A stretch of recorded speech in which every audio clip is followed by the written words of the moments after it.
You're listening to Real Investor Radio with Craig Fuhr and Jack BeVier, where we cover advanced real estate investing topics to help you stay ahead of the curve in your real estate investing business.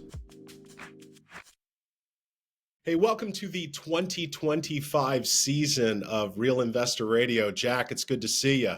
Absolutely, sir. Good morning. Good morning. I was thinking about the past year or so that we were recording the podcast, and we've had really, just an unbelievable lineup of guests on all of those episodes. So I would encourage anybody who's coming new to Real Investor Radio to go check out some of the guests that we've had in the past, and even most recently on some of those episodes. So real excited about what we have in store, Jack, for 2025. I think we've got some great guests already lined up for this year.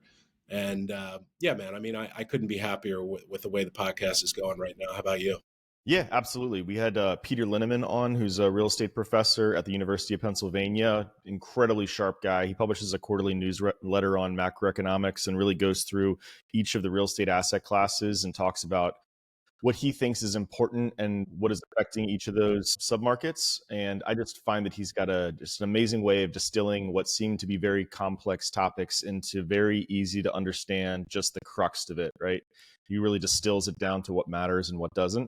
And it makes these complicated topics seem very simple, which is, really a gift. So we were excited to be able to spend an hour with him. We had Tony McGill from Zelman. They're like humongous investment banking in the building space with home builders. They cover the housing market, supply side as well, like Home Depot, Lowe's, any companies along that, lumber suppliers, stuff like that. So they've just got an incredible perspective on what's going on in housing as a whole, American housing as a whole. And so having him on was a really a treat as well. So, and we're kicking it off strong here with 2025. You want to introduce our guest? Yeah, today, not to be outmatched by any of those guys, we have Alex Sifakis. Clearly outmatched by all those guys, though. No, come on now, you're something. Alex Sifakis is the president of JWB Real Estate Capital in Jacksonville, Florida. The company was founded with he and his partner back in 2006, and they create passive real estate investments for folks who want to invest in real estate but really don't have the time or knowledge to do so. I could go on and on about your accolades, Alex, but the one that caught my eye was from 2013 to 2022. Your clients earned 79% more home appreciation than the average Jacksonville investor because of your platform and your sort of vertical approach. So can't wait to talk to you about sort of your trajectory and all of that. So welcome to the show, man. Really appreciate your time. Thanks. Appreciate you guys having me. Love Dominion and what you guys do, and really excited to be on the RIR podcast. How did you guys know each other, Jack? Man, I was going to jump into that. So I think we met at, is it Personal Real Estate Investor magazine or the IMN conferences? I thought it was IMN from 11 years ago. Yeah. It was like 2011, 2012 timeframe, right when the IMN conferences started. We show up there as like the Baltimore guys. We do a little bit of lending, but really just kind of locally in our backyard at the time. And so we're meeting other operators in the room, and these young guys are there from Jacksonville, just fucking killing it. They have already built an incredibly cool platform and are doing like significant volume in a totally different market. And at the time, there weren't these national conferences yet, so we weren't really sure if there were like other versions of us in other cities. Now it turns out, there's many versions of us in every single city in the country. This is like a much older industry than Wall Street gave it credit for. But in terms of who was the player in Jacksonville, these young guys had started JWB and were killing it and having a tremendous amount of time. And then they just took off from there, and never turned back. So Alex, would you mind, what was kind of how did you guys get into the business? You guys were very young and early, like you were young when it was early in the space. How did you get that platform off the ground and, shoestring it together? Did you raise money? What was the business model early? All that stuff. It's funny you say we were the young guys. We're not young anymore. 13 years later, But yeah, I just didn't want to get a real job. So I went to University of Florida and had a high school and college buddy that we had always talked about starting a business together. I had a job. I was a marketing major. I had a job lined up that I was going to do marketing for some accounting firm. It sounded terrible, and decided house flipping would be better, and went to a seminar. It was a Robin Thompson seminar. Unbelievable. Learn how to fix up and flip houses. And at that seminar, we met fortune builders, Ann Merrill and Paula Sajan, and those guys. We hit it off with those guys because we were young, like they were at the time. They were on the show Flip This House. They were the Connecticut crew from Flip This House, and they were kind of our mentors in the early years of the business. This was 2006. I was going to ask what year. Yeah, the exact wrong time to start a house flipping business, but you had a 2-year run before things really it was hit the about fan 1.5 years. We had about 1.5 years. The bottom fell out. We made. I mean, honestly, the best thing we did is all the money we made in that first year and a half, we just lost, and we got rid of all our bad assets. We paid all of our investors back in full. So where everyone else had gone out of business, screwed over their investors, everyone lost everything, our investors actually were making money. And so because we took the losses personally, come 2009, when everyone had gone out of business, there was no competition in the market. We had access to capital because our investors trusted us when no one else did. And that's when we really started scaling the business from 40 houses a year to 80 houses to 200 to 400 to 600 homes a year. And it was all through private lending. So we started, my college buddy lent me 10 grand, and his dad lent us 100 grand, and his dad's golfing buddies lent us 400 grand. And we paid everyone back. And now we have about 150 million in true private capital from about 700 different individuals that, lend to us. We pay them 10% interest. We've been lent close to $1 billion the last 18, 19 years and paid 100% of our, lenders back in full. And so that's really how we were able to access capital. And back then, capital was a problem. It was really hard to find anyone who was willing to put any money into real estate. Going back to those IMN conferences, the questions were, is single family a real asset class? And the other question was, how is this going to get funded? Mm-hmm. And it was, back then, it was an emphatic maybe. Yeah. So how do you go from sort of, the 1.5 years of a kind of a meteoric rise to sort of, as you said, losing money and not having the PTSD from that, like so many of us did, to really, when turn it all around in 2009 to sort of 2012, 13, I would assume, when like finding deals was like shooting fish in a barrel, right? Like, how do you go from sort of the losses of the first year and a half to scaling something so large in the next few years? Like, and the second question I would have is, so you're a marketing major, your partner in the business, what was his major? So he was a finance major. Okay.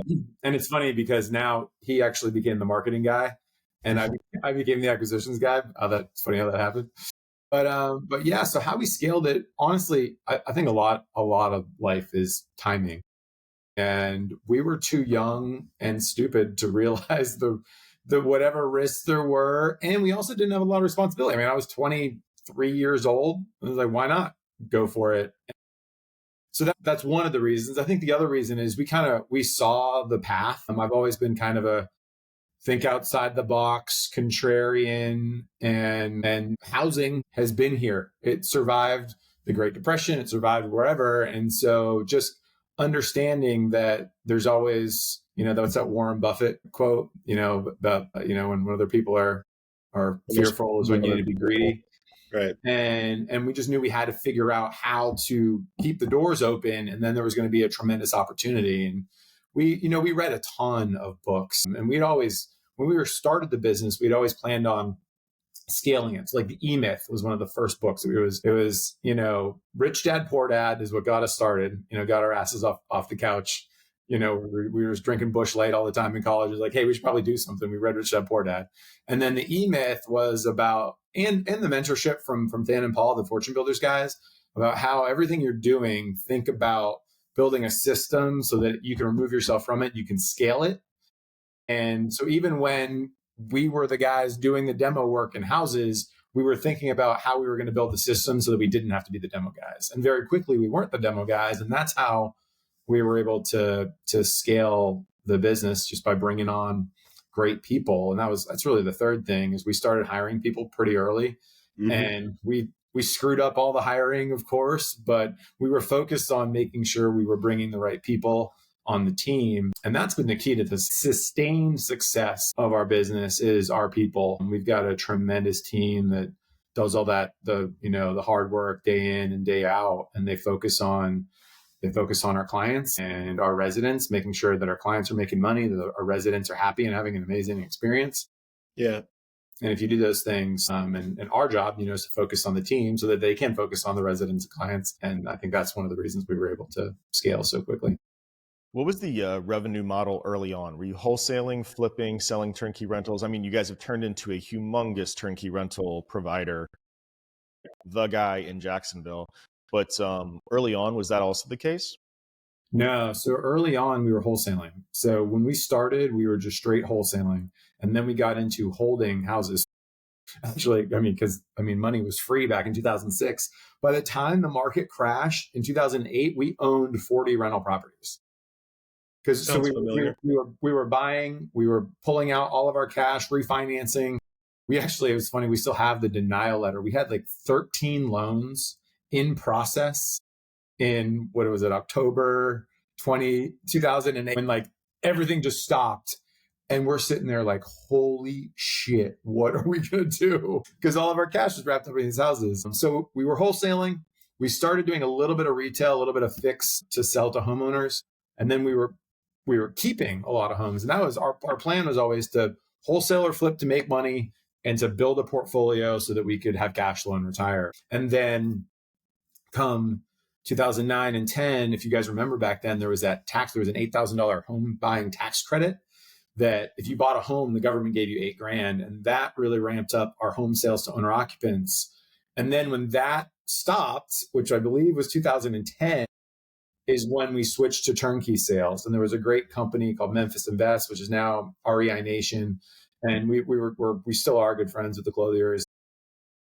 We were doing our own version of that. We called it the 10-year millionaire real estate program. We were actually selling turnkey properties without really understanding what we were doing. And then doing the whole webinar thing. Yeah, well, it was bus tours. We'd bring people in and into the Jacksonville, and we try to sell them houses. And we met Memphis, and we really kind of refined our turnkey process. And then Greg Cohen, my business partner, came up with the idea of selling houses over the phone, which had not been done at that point. So, the Fortune Builders guys were selling real estate education over the phone. So they would have, events, and they get information, and the people come in, and they were selling their mastermind product over the phone. And Greg had the phenomenal idea, we can sell houses over the phone. And we all told him he was crazy, or like, that is never going to work. And it did. And so we taught Memphis that.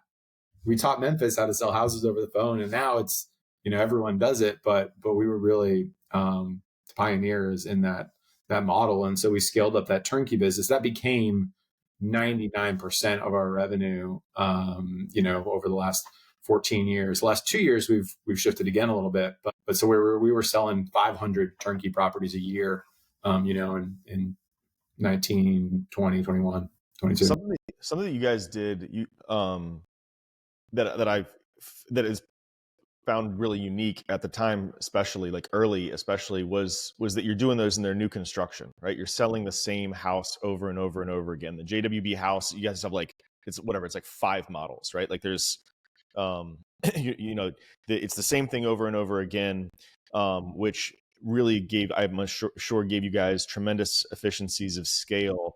But it was new at the time because there were other turnkey providers, there were other turnkey sellers in different markets, but no one was selling a new house to those folks. It was all like, 2-bedroom, 1-bath, $750 rental built in 1950.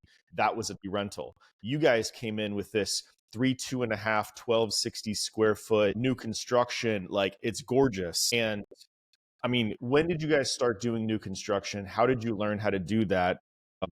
Yeah. When did it click that you were like, this is what we're going to go do, and then just scaled the shit out of it?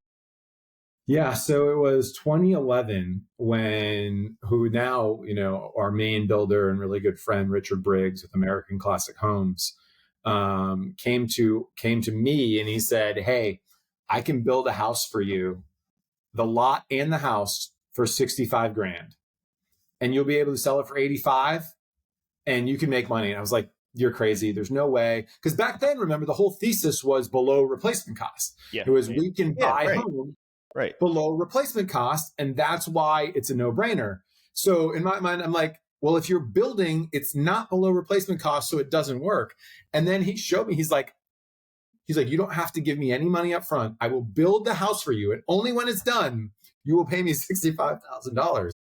And he did it. I mean, back then, the actual house, he was building a 1,400 square foot house for $53,000. It was like $35 a foot. And we're talking, brick front, hardy board siding. Like, this was not a mobile home. And so it was a eureka moment. I remember that we contracted him for 8 houses. We built those first 8 houses. We sold those 8 houses. And it was so much easier than buying junkers and putting 40 grand into them. And so from 2012 to 2016, our numbers really shifted, where I think 2015 was the high watermark. 2015, I think we renovated like 320 homes. And that took a tremendous staff, a lot of effort, a lot, it's a lot of work to run. You guys know, I mean, you guys buy, those old houses in Baltimore and fix them up. And so it shifted from, our mix was like 5% new construction and 95% renovations, to by 2018, it was 95% new construction and 5% renovations. And back then there was almost no one in the country doing build to rent. There's a guy named Bruce McNeilage. Yeah. Bruce, who we met at IMN conferences, he was doing new construction for rent. But I mean, it was a really revolutionary thing, to the point where in 2013, we got a front page article in the Wall Street Journal. I still have it today. Literally front page in the Wall Street Journal. It was us. And I think Bruce was in that article, and it was like, homes are being built for rent. What is going on? Now everyone's doing it, but it was really pioneering back then. And really, it was unique. I think that the things that make Jacksonville work, the things that make turnkey work for us is, one, the Jacksonville market. The Jacksonville market is an appreciating market. You're in Florida, you've got the tailwinds, you've got appreciation, but it's still a cash flowing market, where you can get similar cash flows to like the, Memphis and those kind of middle America markets that are much lower growth. And so the market was really attractive to people, which is why we grew so quickly. But then the new construction aspect was 100%, a reason why we were able to scale that turnkey business, because it's you got very high occupancy, low maintenance. Who doesn't want to rent, a brand new home? Refresh my memory. Are these lots well and septic, or is it public water and sewer? We're about half and half, though, about half. So our new construction is infill. So we're buying lots that were platted, the 20s, 30s, 40s, 50s, 60s, 70s. A lot of times we're tearing old houses down. Sometimes it's just lots that were never built on, but they're all infill in areas that have already been built.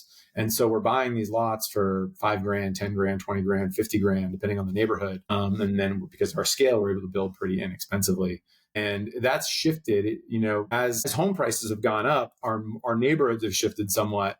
And so I would have said, 7 years ago it was probably 70 or 80% sewer. And now we're probably 50% sewer, 50% septic, just because we're moving into neighborhoods that haven't had central water and sewer, which is crazy. In Jacksonville, there are neighborhoods that are extremely urban or suburban that still do not have a city water and sewer.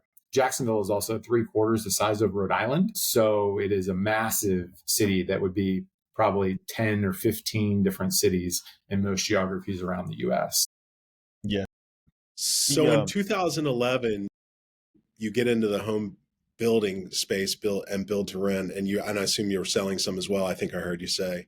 And so what did the volume look like there back then? 2012, we sold 212 properties, I want to say. So, it was very quick. From 2009 was probably 50. And then it was 100, 150, 200. And then what happened in 2013 was crowdfunding became a thing. Obama signed some bill that allowed crowdfunding to happen. There was a company called Realty Shares where I met this guy, the CEO of Realty Shares, saw me speak at an IMN conference. He called me up and said, "Hey, I've got this platform. I've got investors. I will raise you money. You don't have to do anything." He's like, "You make a post on my website and I will give you money." I said, "Well, if it doesn't work, it doesn't work." So I made a post on his website and I had 250 grand in equity in literally like 2 hours. And I was leveraging that with a line of credit from 643 Capital back then, which was, so I had 1.25 million to buy homes in a couple of hours. And it was this eureka moment. And so we were at one point in 2013, 2014, we had crowdfunded more equity than anyone in the country through Realty Shares. Because we did 250 grand, and then 500 grand, and then $1 million, and then 2 million. So we were raising these funds and then leveraging them with institutional debt. And we killed it for the clients. They were making 30% returns, the people that were investing with us from Realty Shares. But then a lot of regulation came into that market. It became a lot harder to crowdfund. It became more institutional. But back then, in like 2013 and 2014, it was the wild, wild west. We would crowdfund $1 million and they would just wire us $1 million.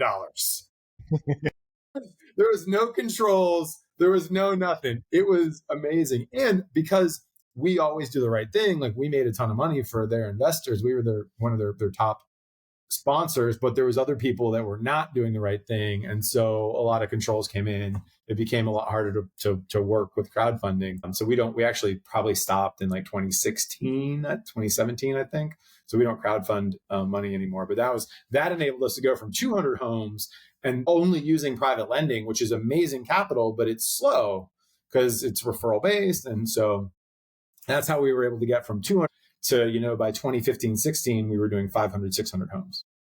How do you ramp up an acquisition engine that could find you all of those lots? I mean, what did that look like?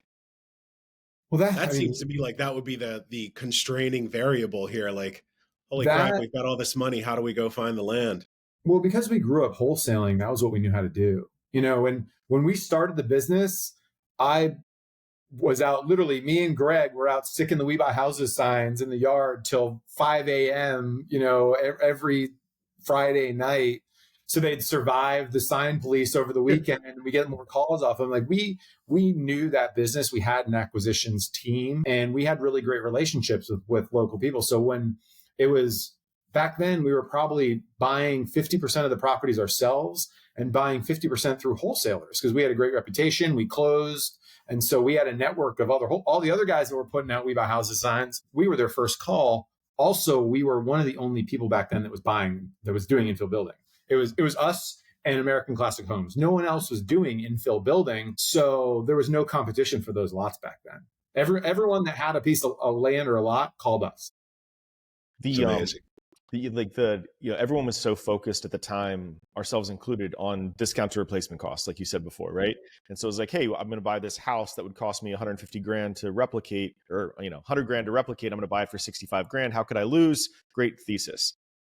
But like the levered bet that, like we went to Atlanta in 2011, from 2011 to 2015, basically, and started buying at the courthouse steps based off of that thesis. Hey, I'm buying below replacement costs. This is new stuff. Like we had a great time doing it. It was super fun.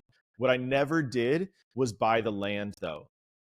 What never clicked, and I'm still pissed about it, is that the cost is that you had lots that were finished lots that cost 50 grand to finish that lot going for 5 grand. And that was the levered bet, right? Like that was the thing that if real estate values go up, this $5,000 lot's going to become 50. And so you're going to get 10X, you're going to get 1,000% appreciation, and the people who were active in land at that period of time, I think really murdered it. And, you guys were early in that, and we were scratching our heads at the time. We were like, why don't you just buy the houses? Like they're already built. But I mean, it ended up being just the houses had cash flow, right? So it was a safe to hold it. It had cash flow. So we were thinking a lot the same way. As we did take some of our capital and buy those land. And we were buying finished lots for 4 or 5 grand. And it's funny, we still own some lots that we bought in 2012. We just sold there was a community, there was 18 lots that were left that we just hadn't built yet. We bought them for $4,500 back in like 2014. And Lennar just came in and bought them for 70 grand from us. Yeah, freaking crazy. That's amazing. You literally just stuck the dagger right into Jack and then turned it, because it's not as if he's ever mentioned the Atlanta story on the podcast before. 1,000% appreciation like that, no houses went up by 2,000%, Yeah. And we didn't have to do shit. We just had to mow the lots for the last Yeah. That's amazing. 10 years. So I'm sure the turnkey business was also, benefited. The market's gotten harder along the way. It's gotten harder to find deals. Replacement cost has gone up significantly, so the cost to build these deals has gone up. Rents have too, of course, but I'm sure you guys benefited a lot from the low interest rate environment of 2021. How's the past 3 years been, though? Like, how's the interest rate environment affected you guys' business? The house business has been good. I mean, 2021 and 2022 were an aberration. We should have known, like when we were there, the 2% rates was throwing so much. It was gasoline on a fire, right? And so the turnkey sales have slowed down to the point where now we're probably 50% turnkey and 50% owner occupant. So we built over 400 homes this year. And about half we're selling to owner occupants and about half we're selling to turnkey investors. Is that all spec? All on spec? All on spec? Yeah, all on spec. Yep. Yeah, we build it because we know, I mean, if let's say like the world ends and homeowners stop buying and turnkey buyers stop buying, we'll just keep them ourselves. We still do that. We own about 500 homes ourselves, and we're adding to that portfolio every day. So, and we're managing it at this point where like we have a loan that we put in place back in 2017, and it was about 180 homes. About half of those homes we're selling because they've appreciated so much. Our return on equity is not great. About half we're going to refinance and add back to the portfolio. And so we're managing our portfolio, but we're always growing it. Kind of like putting our money where our mouth is. We think owning real estate in Jacksonville is a great long-term bet. And so, so now about, like I said, half our sales to owner occupants, about half our sales to turnkey. And we think it'll probably stay like that until interest rates go down. They don't have to go down much. I mean, if we see 5.5% rates, and we do, when interest rates go down, we see, turnkey sales pick up because that cash on cash starts making more sense again. Most of our buyers now are looking not for a cash on cash return. They're looking for appreciation. Home prices are still going up in Jacksonville. They're looking for a great long-term IRR. They're looking for capital preservation. You can't go wrong buying an asset in Florida. And so we still have a lot of great clients that are buying. It's just the ones that are needing cash flow day one. It's harder to get nowadays. Yeah. I know we only have you for like 10 more minutes, and I wanted to make sure we talk about you guys have also taken on some projects in the commercial side of things. Tell us about how you got into that project and what it entails. Yeah. So right now, our business, we've got our house business. We build 400, 500 homes a year. We've got a property management company, which serves the turnkey business. So we manage about 5,600 homes in Northeast Florida. So we're by far the largest single family property manager in Northeast Florida. And then about 7-8 years ago, we started doing land development, where we're buying large tracts of land, permitting those lots, and most of the time selling them to KB, Dreamfinders, Lennar, whoever. And so that's kind of our single family house business. 5 years ago, and we're developing about 3,000 new single family lots. So it actually is a pretty significant business at this point. And then we've got our commercial and downtown investments. So about 2019, me being the strategy and vision guy, I got bored with houses. Back in probably 2017, I was still needed in the business. By 2019, 2020, my business partners were like, "All right, go do something else. You're just causing trouble around the office." And so we bought a couple historic buildings in downtown Jacksonville, and then we started buying land around those buildings. We renovated those historic buildings, about $20 million renovations, adaptive reuse, new market tax credits, historic tax credits. They're all mixed use. So you got residential above, ground floor retail, restaurants, bars. They're really cool, sexy projects that don't make any money for a long time. So that's the thing about these urban development projects. You get a decent cash on cash return, but you make way more money investing in houses than you will day one. But the thesis was, if you do enough of these projects in downtown Jacksonville, which has grown a lot the last 10 years, but still lagging places like Tampa or Nashville or Austin, you can get that boom that you saw in Austin or Nashville or Tampa, and then values increase dramatically. And so we started buying a lot of land around those buildings we had bought, which is in the heart of downtown Jacksonville. I mean, you're talking the same block as City Hall. When you say land, Alex, was this like stuff that may have been owned by the city, or there was some old, dilapidated building on the lot? It was mostly just parking lots that were owned piece by piece. I mean, now we own, it's a nice city block. I show it on the map. It's like, we own this city block, but that was 10 individual parcels we had to buy one at a time from mom and pop owners. Some pieces, like we bought some stuff from a church that was more contiguous, but it was really like blocking and tackling land assemblage. And now we own about 30 acres, about 20 city blocks in downtown Jacksonville. We've raised well over $200 million in equity. We broke ground in the first phase of our project, which is 3 high-rise buildings. It'll be over $2 billion in development over the next 10 years. And it's really going to transform. It already has started transforming downtown Jacksonville.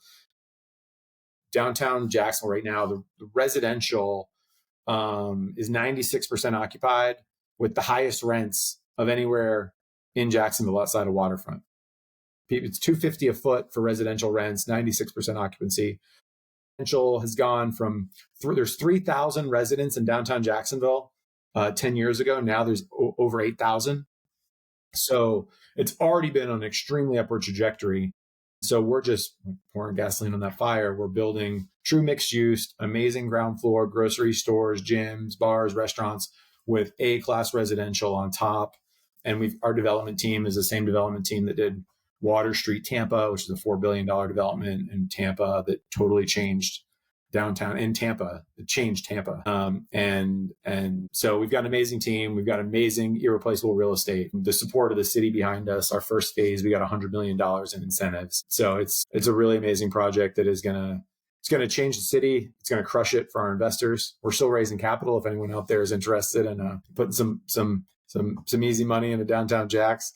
And yeah, I've got 3 boys. They're 8, 5, and 2, and I want them to move back to Jacksonville after they graduate college. I think that having a thriving, vibrant, urban downtown Jacksonville will attract talent, which attracts companies, which attract talent, which attracts companies, and then my kids don't think they have to go to New York or Miami or Chicago to get that best job, that the opportunities are endless here in Jacks. And so that's what honestly got me interested in downtown 5 or 6 years ago. And now we're making it a reality.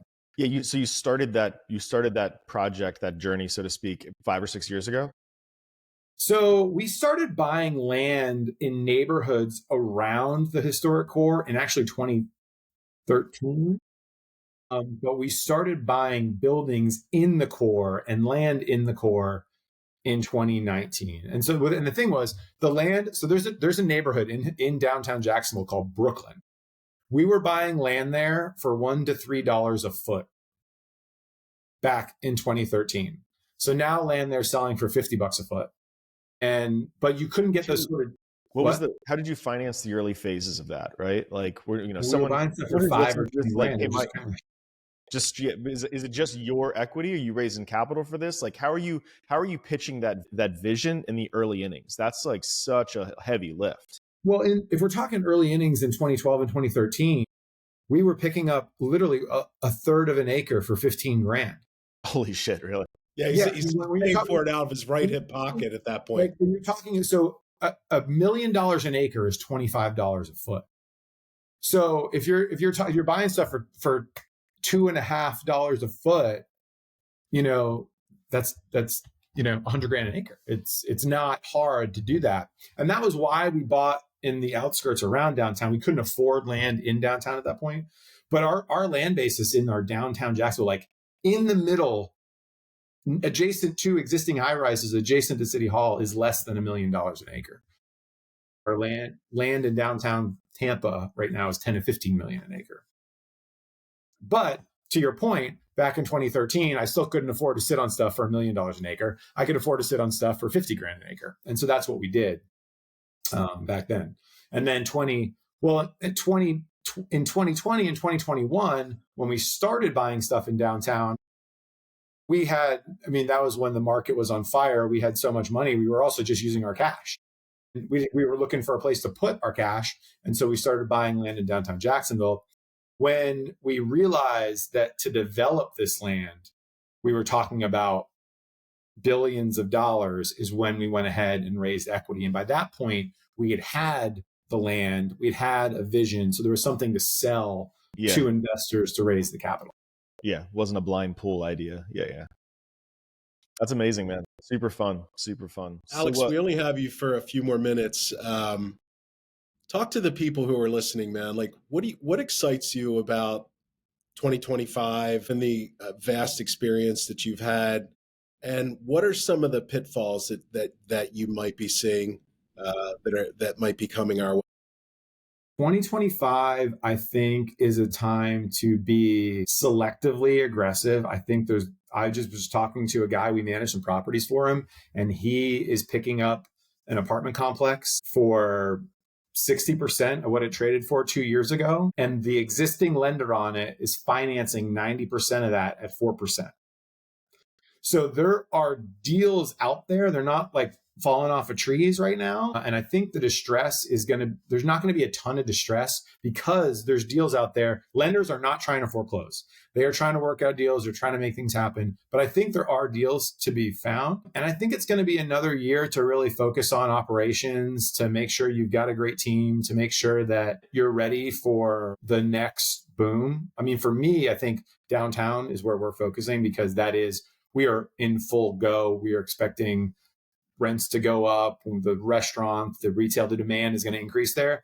But the market as a whole, I mean, we're not expecting interest rates to go down for significantly. You know, I was with Jack at the IMN conference, and that was kind of a consensus that you know, the release of there's so much money waiting, and we were kind of thinking that was going to happen in 2025, where deals were going to start flowing all over the place. Yeah. I'm not sure that that's going to happen. I think it's really interest rate dependent.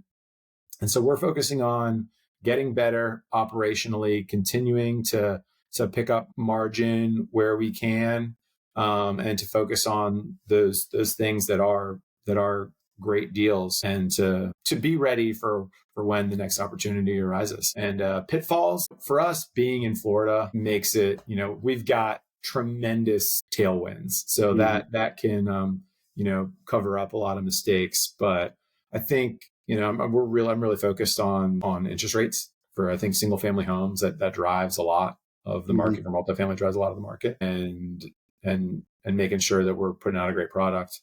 I think there's a lot of stuff going for us though. Like right now, typically in Jacksonville, you've got about 3,500 to 4,000 apartments that deliver in a normal year. In 2024, 11,000 apartments delivered. There's almost triple the normal volume. And absorption was actually really strong, but rents have been soft. Rents have been, you know, flat, up, depending on your neighborhood, up a couple percent. But we've only got 5,000 units left. And in 2025, deliveries fall off a cliff middle of the year because nobody started any apartment complexes for the last year and a half. So, and in 2026, there's no deliveries. So I think we're going to see rents dramatically increase end of 25, early 26, because there's no inventory coming on the market. Mm-hmm. So I see that as a really big opportunity, where if you're looking at back the last year, you're projecting no increase in rent appreciation. But if you're forward thinking, we should have some significant rent appreciation, which I think is some big upside. I don't know. You're talking about macroeconomic thing, like, is China going to invade Taiwan, or are we going to be in a war with Canada? That sort of stuff is what I worry about. But I go back to like that old adage, is like, if you can't control it, you can't worry about it. And so for all the things that we can see and we can control, we're excited for 25. We think it's going to be a great year. And we think that all the kind of fundamentals are pointing towards, some significant growth end of this year, early 26. Well, man, we know you got a hard stop. How do folks get in touch if they want to invest in the platform or learn more about? Yeah, you can just hit me up. My email, I'll give it to you. It's Alex at jwbcompanies.com. Or you can reach out to you guys. I'm sure you guys can connect us too. And yeah, so any questions, opportunities, you want to give me some money, sounds great. By the way, Jack, we've had our first Oscar de la Hoya lookalike on the podcast. I know you must get it every now and again. It's Oscar de la Hoya. I think there's an uncanny resemblance. I really do. Like, I think I've heard that a time or two. Every person I meet says they know someone who looks exactly like me. There's either a personal friend or a celebrity. So I must have a universal face. So heard that a couple of times. Jack, any final thoughts? No, man, really appreciate you taking the time to hang out and chat. Been following the commercial stuff, and I'm super excited about that project. And so thanks for coming on to chat with us about that. And obviously the growth of JWB over time. It's just a really, really cool story for the past 15 years. So awesome, man. Well, I appreciate you guys having me on. Always appreciate your lending in the business. Honestly, I mean, you guys were a big part of us being able to scale the business to where we're at. So appreciate you having me on. Appreciate what you guys do. Alex, thanks for the time. I hope you all enjoyed this first episode of 2025. Don't know when it'll post, but I'm sure it'll only go up from here. Alex, honestly, we'd love to have you back on the show. It was great talking with you. Sounds like a plan. All right, you guys have a good one. Hey, hang out. We'll just hang out right now just to make sure everything's uploaded, Alex, and we'll go ahead and. Sounds good.